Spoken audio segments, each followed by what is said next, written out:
I pull that, they don't like to see you winning. They wanna see you in a penitentiary. I need me a little baby who gon' listen. Girl, I don't wanna be the one you ignorant. My mama told me, boy, make a decision.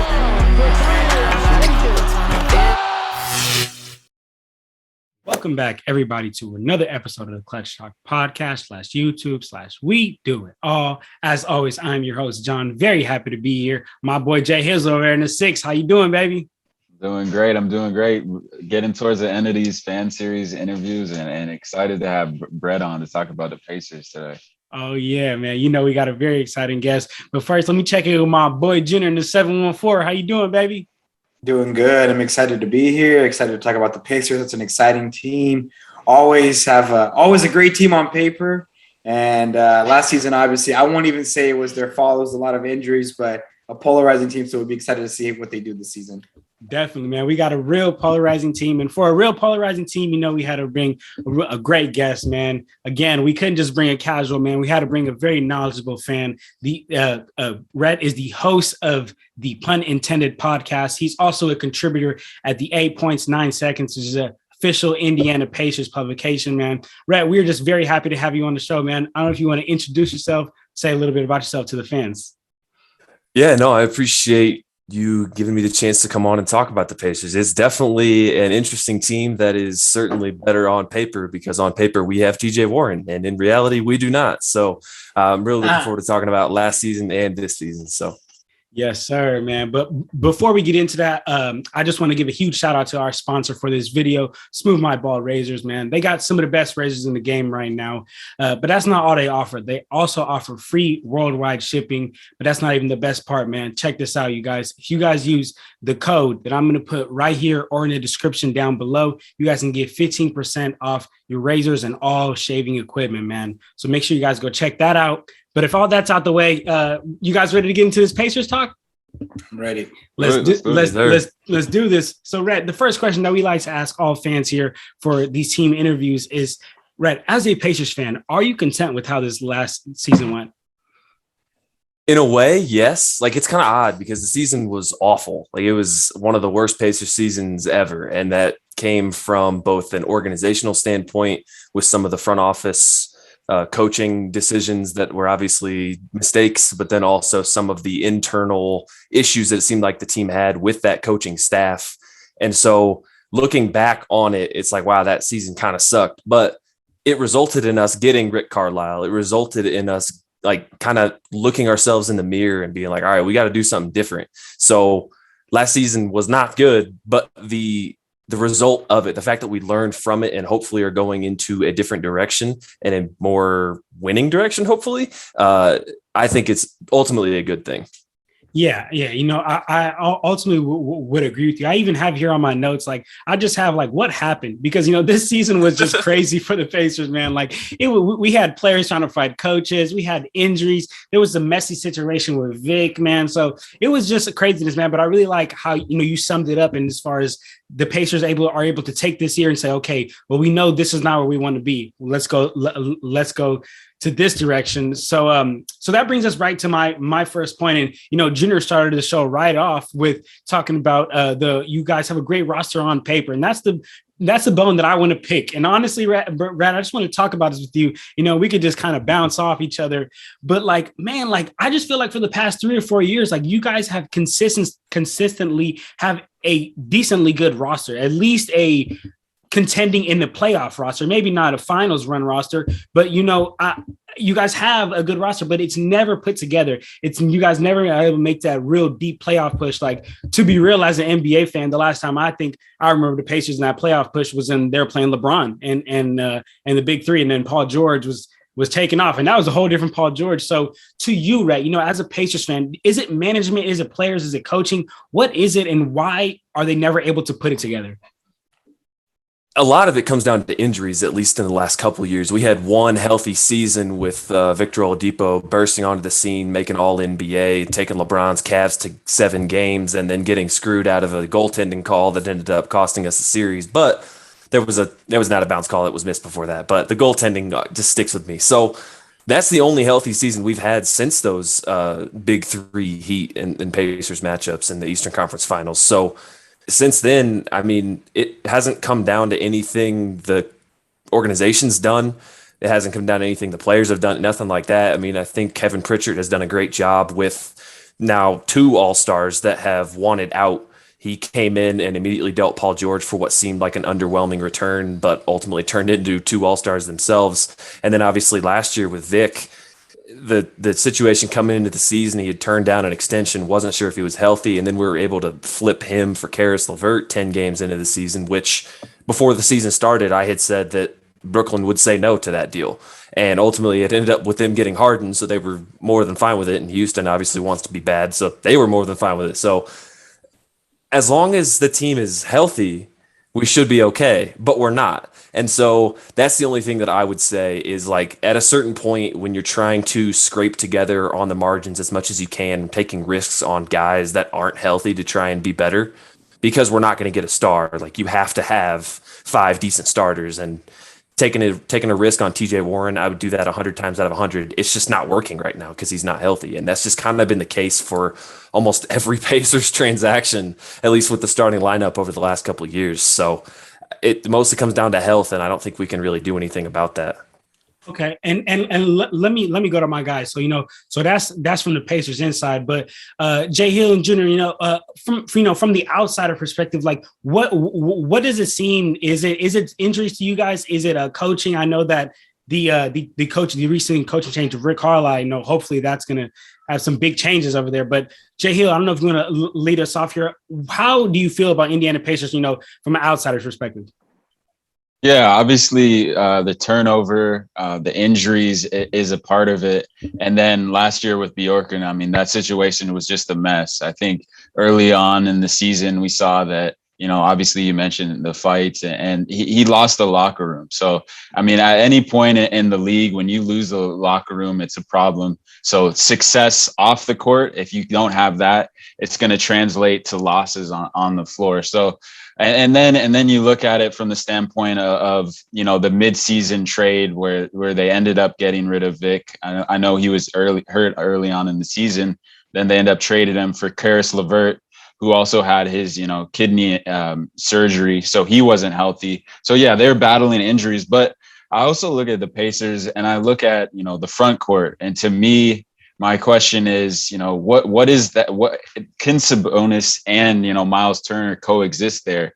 Is Sabonis more of a 5? Because we've seen times when he's played at the 5 and he's thrived without Miles Turner on the floor, especially, when he was injured towards the end of the season. We saw Sabonis being, more of a force. So that's my question that I have to answer. And then also with Rick Carlisle, we've seen, he has his guys, and I'm not too sure. My concern going into this season is Miles Turner going to be, a Rick Carlisle guy? Because we've seen in the past, he kind of, goes at it with players who don't, fit his mold. And I'm a little skeptical about, how Miles Turner is going to look in that roster. And if they look to, ship him out, mid-season, and what that would look like. But those are my kind of concerns and how I feel about the Pacers' current roster. I don't know how you're feeling about them. I'm the same way. Obviously you lose a locker room, becomes difficult, but even then, I mean, there's only so much you can do when the team is depleted through injuries. And that's the hardest part. I mean, I know if you remember, John, what we were talking about when the Pacers were in the play-in, I was looking at the roster and I was like, yeah, they absolutely should be winning this game. And then I was like, here's out through injury. I mean, I think Miles Turner was out. If they had, I think it was, I don't remember the exact number, but I think it was two or three starters out through injury. And then it's an uphill battle at that point, So, and unfortunately, something you can't just game plan for. You have to, just kind of take it on the chin and try to make adjustments as you go. But that's what makes the league so intriguing. It's so difficult.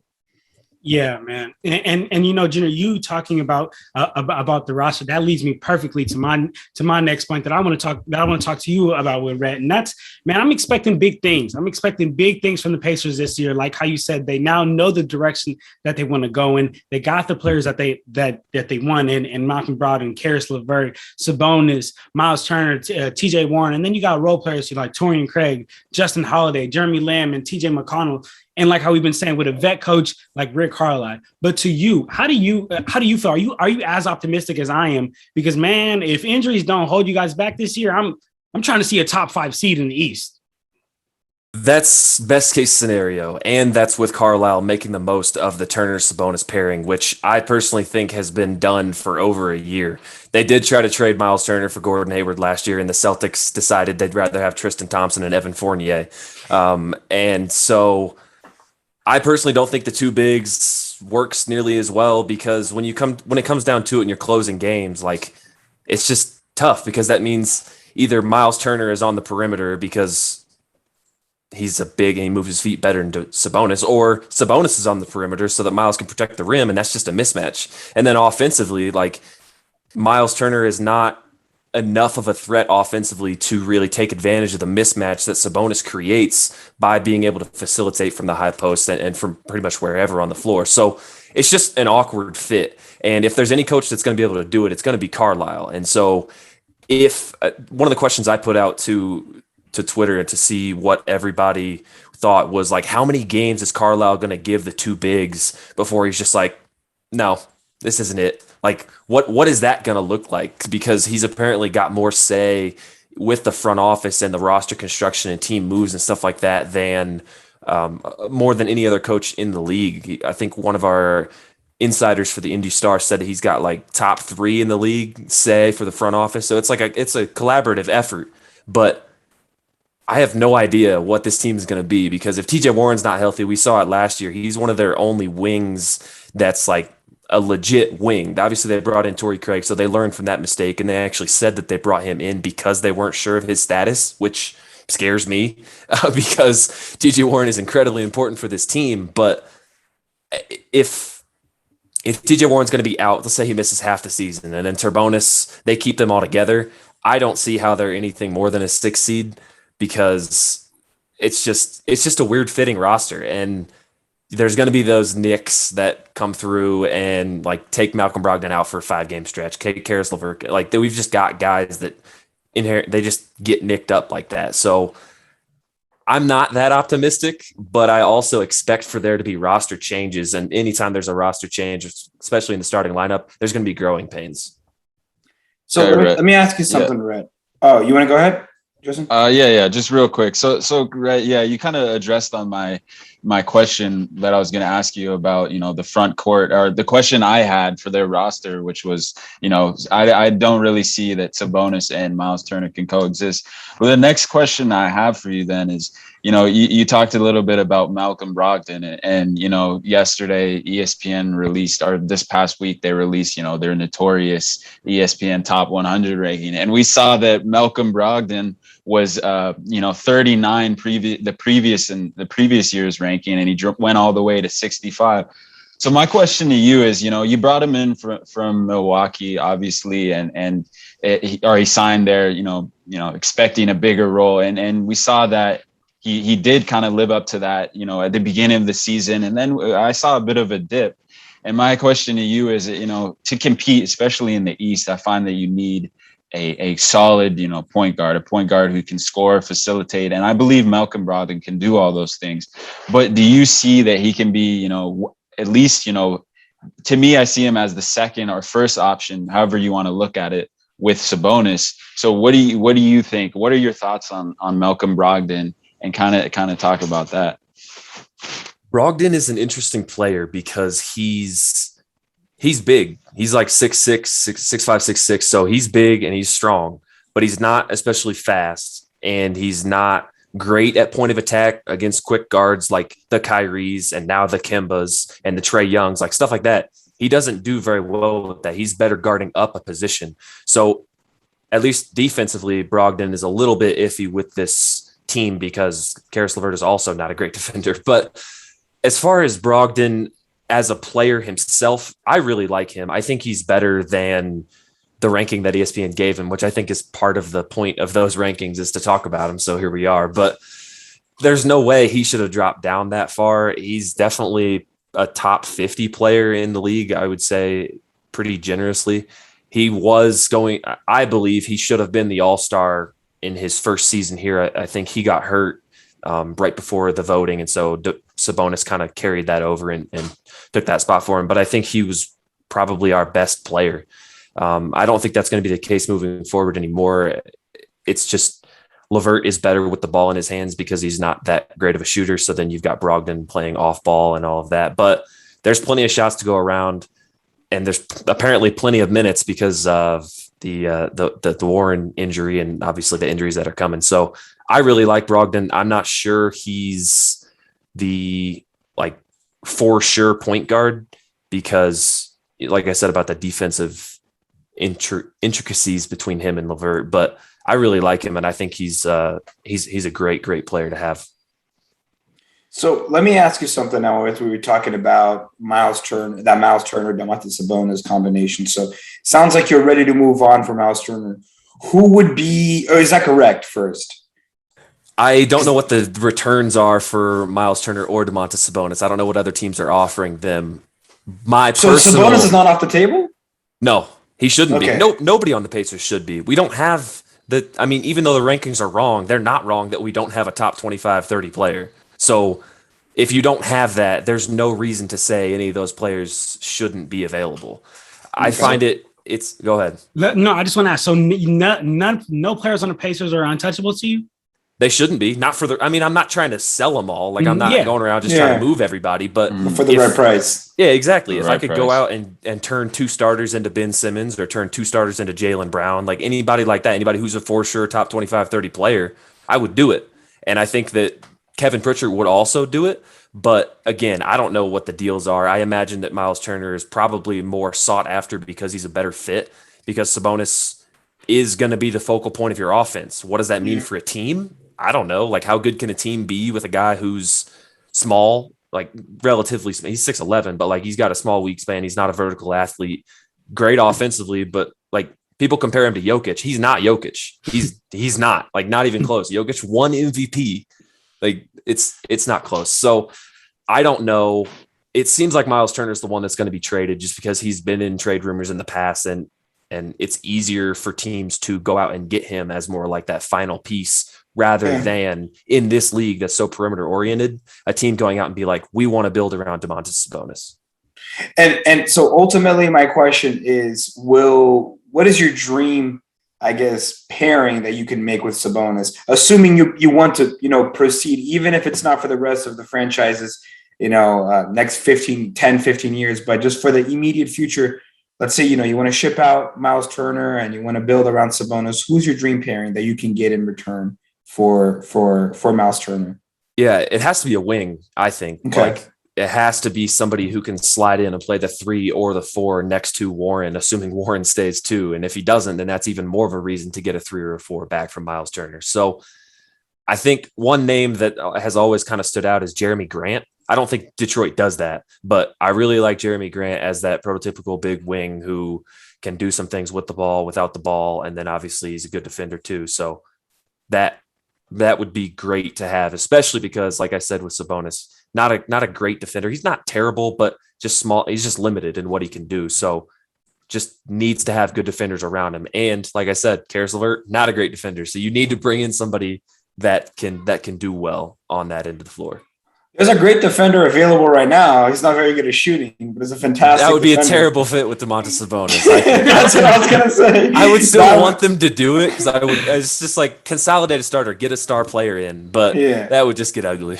It'd be a little tough. I think the whole thing, we've been doing these fan interviews, and it's always been do you want Ben Simmons? How can you fit Ben Simmons in your team? And it's just basically like an ad-lib game, pretty much. So, all right, Red, that leads us to our next segment here. We like to do on Clutch Talk, and that's our Clutch Talk timeout. So, basically, what I'm going to ask you is, for the Pacers, the first question is, who is the go-to guy? Who's the clutch player? Who are you drawing up a play? Who's got the ball in their hands? Clutch minutes, clutch time. You need a bucket. You're down 2. You're down 3. Who are you going to? You got Malcolm Brogdon. You got Caris LeVert, who you talked about, who's a good playmaker. I'd like to see. We saw obviously, his 3-point percentage drop when he came to Indiana. It might have been to his kidney surgery. I don't know what it was. You got Domantas Sabonis. Maybe you got Miles Turner, but offensively, I'm kind of skeptical of him. But who's your go-to guy in your opinion for the Pacers? I think it's got to be LeVert because what I mentioned earlier about Brogdon being a better catch and shoot player. So if you've got LeVert handling the ball, trying to create a shot, You got, assuming Sabonis is screening for him, so that's a good start. Then you've got guys like Miles Turner and Malcolm Brogdon surrounding them around the perimeter. That's just an easy way to make the most of what everybody's good at. But Brogdon has been especially clutch, so I wouldn't be upset about Brogdon taking the shot either. Yeah, for sure. No, definitely a lot of good options, but I would have to agree with you on that Karis LeVert part. Yeah. So then my second part of this question is to Rhett, who for you is going to be the opening night Rick Carlisle, say you're Rick Carlisle, starting lineup for you, and then talk a little bit about your rotation. You know, you got the rookie Chris Duarte from Oregon, you know, TJ McConnell's the dog off the bench who you re-signed. And then you got Torrey Craig, a great addition from Phoenix in the offseason. So talk a little bit about your starting lineup and your rotation. Well, I'd really like for TJ Warren to be in that starting lineup, but he won't be. And so I think Justin Holiday will start the season in that starting lineup next to Brogdon, LeVert, Sabonis, and Turner. He did that last year when Warren was hurt and did a good job, but wore down pretty quickly. But I think Chris Duarte will if TJ Warren doesn't play any games this season again, Chris Duarte will end up starting by the time the year's over with, because the front office and Rick Carlisle apparently believe in him. They think he's the future at that 3 spot, like 2-3, whatever you want to call it, on the wing. They think he's the future. So I wouldn't be surprised to see him get in there. I actually went through the exercise of building a Pacers rotation, trying to see what exercise. Yeah. Oh my gosh. It sucks. It's so hard. It's so hard because we had 13 guys that deserved minutes, but Edmund Sumner tearing his Achilles is just awful. So up to 12, you have to have Jeremy Lamb in there because they want to trade him. He's an expiring $10 million. So you want to get him minutes. It's really going to be, I think you've got TJ McConnell, Chris Duarte, Torrey Craig, and then Goga Bitadze coming off the bench. And then O'Shea Brissett, I'd like for him to get minutes so they can see what he can do, but he's probably on the outside looking in as long as Jeremy Lamb is out there, unless he proves that he wasn't a fluke from last year. Because last year, I mean, he shot 42% from 3 and 48% from the field. Like, I mean, he's never been a good shooter, so you're kind of skeptical of that. And I think the team bringing in Torrey Craig speaks to that a little bit. So Brogdon, LeVert, Holiday, Sabonis, Turner, and then McConnell, Duarte, Craig, Lamb, and Goga. That's a solid rotation. So let me ask you something, Rhett. We have our resident Domantas Sabonis fan club leader here, and that's John. I mean, he absolutely loves Sabonis. And I wanted to ask you, we've obviously been seeing him improving year after year. And in the NBA, I'd say there's 2 bigs that are in their own category. That's Joel Embiid and Nikola Jokic. I might be forgetting somebody, but I think there are 2 are in their own category. After that, you have your Goberts, your Karl Anthony Townses. I don't know what the plural of Towns is, but and I think Sabonis kind of fits in that second, maybe third tier. You think with the Vucevic's. So do you see him this season making that jump to the top tier? Doesn't necessarily have to be better than Embiid or Jokic, but I'm saying, can he be the third best big in the league? Do you think he can make that jump this year?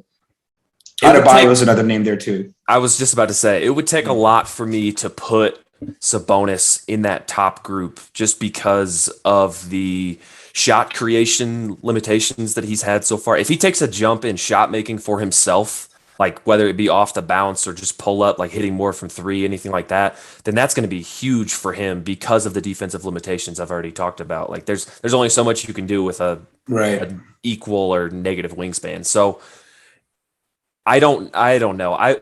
It'll be tough because Towns is just the better version of what Sabonis is offensively. Like I doubt he'll ever be able to pass him. And then Gobert, we know the impact he has on the game. Obviously, not so especially on defense. Yeah, exactly. And then Bam does a lot of the same things Sabonis does, maybe not asked to do as much, but also a way better defender. So I think he's pretty firmly in that 5th spot for centers in the league. But like I said, if he can create his own shot and really go to a different level of scoring, then it'll be tough to keep him behind guys like Gobert and Bam who just aren't asked to do that as much. So do you see him making that jump this season? I don't know. I want to say no because I don't want the Pacers to ask him to do that, because if he's doing that, it means guys like LeVert, Brogdon, and Warren are still hurt. But at the same time, I hope that he can, and I hope that they do ask him to do that for stretches, because that changes the math on how you should be able to build your team and what you need to put around him on either end of the floor. If he can create his own shot, then you just need guys that can stand around and knock down some threes and slash, take advantage of his passing. But if he can't, then you really need to keep guys like Brogdon and LeVert around to handle that playmaking / shot creation role. Yeah, I think what happens with Miles Turner is going to determine a lot of how much Domantas Sabonis can improve this season, as in who they're going to bring in from if they get rid of him. There's too many unknowns. I know it's kind of a tough question, but we asked the tough questions here. Yeah. No, and you guys, speaking on the rotation. Well, my question to you, Rhett, is the guy who's going to be making these changes in the rotation, and that's Rick Carlisle, who it was out in Dallas, and then management saw that it was time for a second stint in Indiana, and they obviously believed in him. I mean, he's won a championship as a coach. But what are your expectations and thoughts and feelings about Rick Carlisle coming back to Indiana for this second stint after, having some controversy in Dallas at times, with Luka, other situations, other players. But what are your feelings and thoughts, about him coming back to Indiana this year? I'm extremely excited to have Rick Carlisle as my coach, because like I mentioned about trying to get players and improve on the margins and taking risk on injured guys, like now we're not at a coaching disadvantage, like to almost any team in the league. He's for sure a Hall of Fame level coach, for sure a top 3-5 coach in the NBA. So having that on your sideline is just massive, especially when you consider what we had last year and how ugly that got. So being able to have not only that high level of coaching, but that level of stability, and especially when you're on your third coach in 3 years and there might have been some roster discontent, like locker room issues with that. If anybody has any issues with Rick Carlisle, it's their fault. Like, it's them. It's not going to be Rick Carlisle. So in that regard, that level of stability, at least from the locker room perspective, is just going to be massive. And then obviously you get into the X's and O's, and he's one of the best. So I'm really looking forward to see what he can do with everybody. Yeah, man. Rick Carlisle's got a lot. What's up, Jay? No, I was just I think it's a great move bringing back Rhett, just everything you said. He's a championship coach, X's and O's. There's not much better that I can think of in the league better than Rick Carlisle. So I think it's a great re-signing, or however you want to say it, back to Indiana. Man, that's a proven winning coach, man. So Brett, as we start to wrap up here, 2 questions that we like to ask for these fan interviews. First being, barring health. We've just talked about most of this episode. We talked about how you guys have had bad health.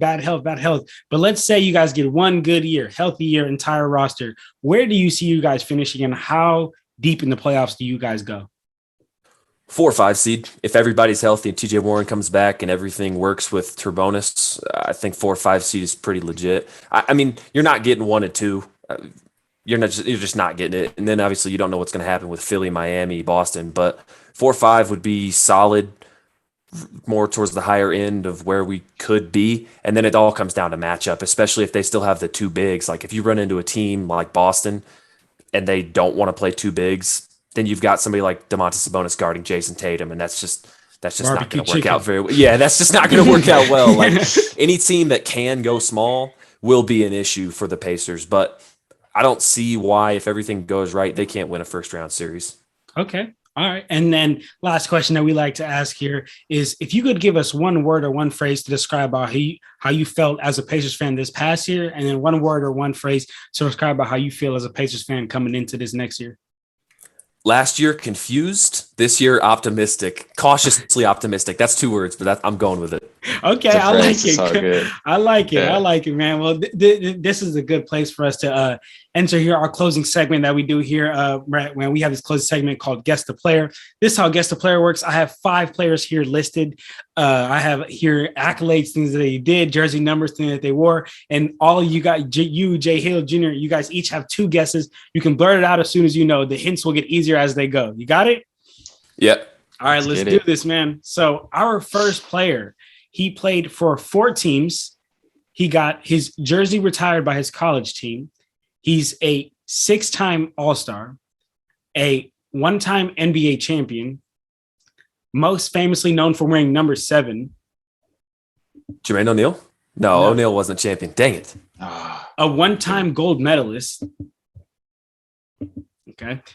Played on the team that Kawhi Leonard hit a crazy shot. It bounced like Kyle Lowry. Yes, sir. Yes, sir. K-Low.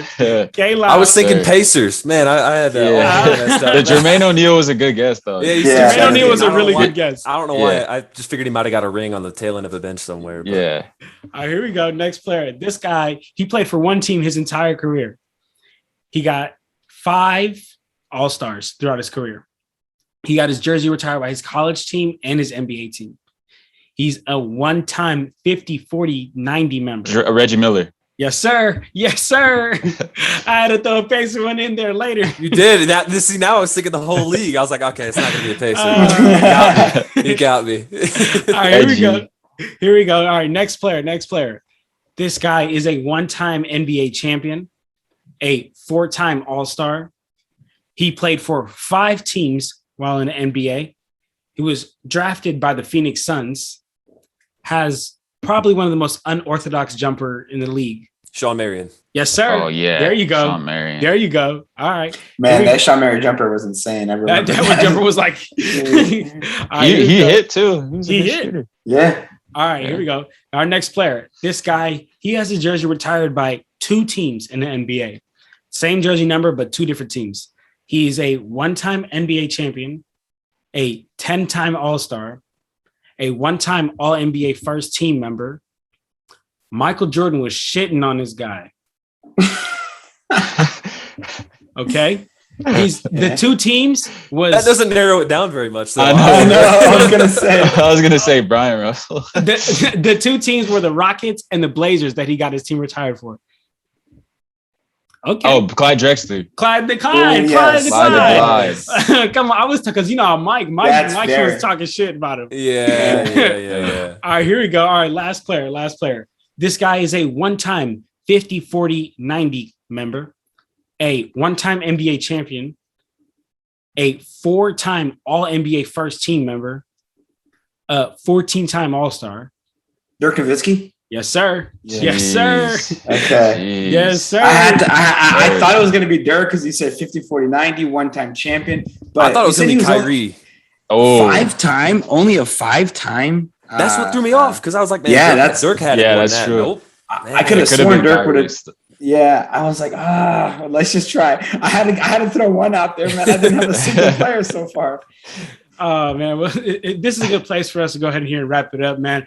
Brett, we want to thank you very much, man, for making time and coming on here and talking to us. You were very knowledgeable, not just a Pacers fan, but very knowledgeable NBA fan. Do you got any last words to say here before we check off? No, not at all. Really appreciate you guys having me on. If anybody wants to follow me on Twitter, it's at Rhett_Bauer, RHETT_BAUER. Yes, sir, man. For all the fans watching on YouTube, I'm gonna put Rhett's Twitter right there, man. I'm gonna put the Punt Intended Podcast also right there, and make sure you guys go check out 8 Points 9 Seconds, man. Rhett has some great quality on there, great work on there. So, Jay Hill, you got any last words to say for Pacers and Rhett? Nah, Rhett, really appreciate you coming on today, and yeah, no, I'm really looking forward. I hope for the Pacers' health this year, and I'm excited to see what Rick can do back at the Pacers. With the Pacers. Sir. Junior. Yes. No, just thank you. Thank you for your time. I appreciate you coming on. It was a blast to talk to you.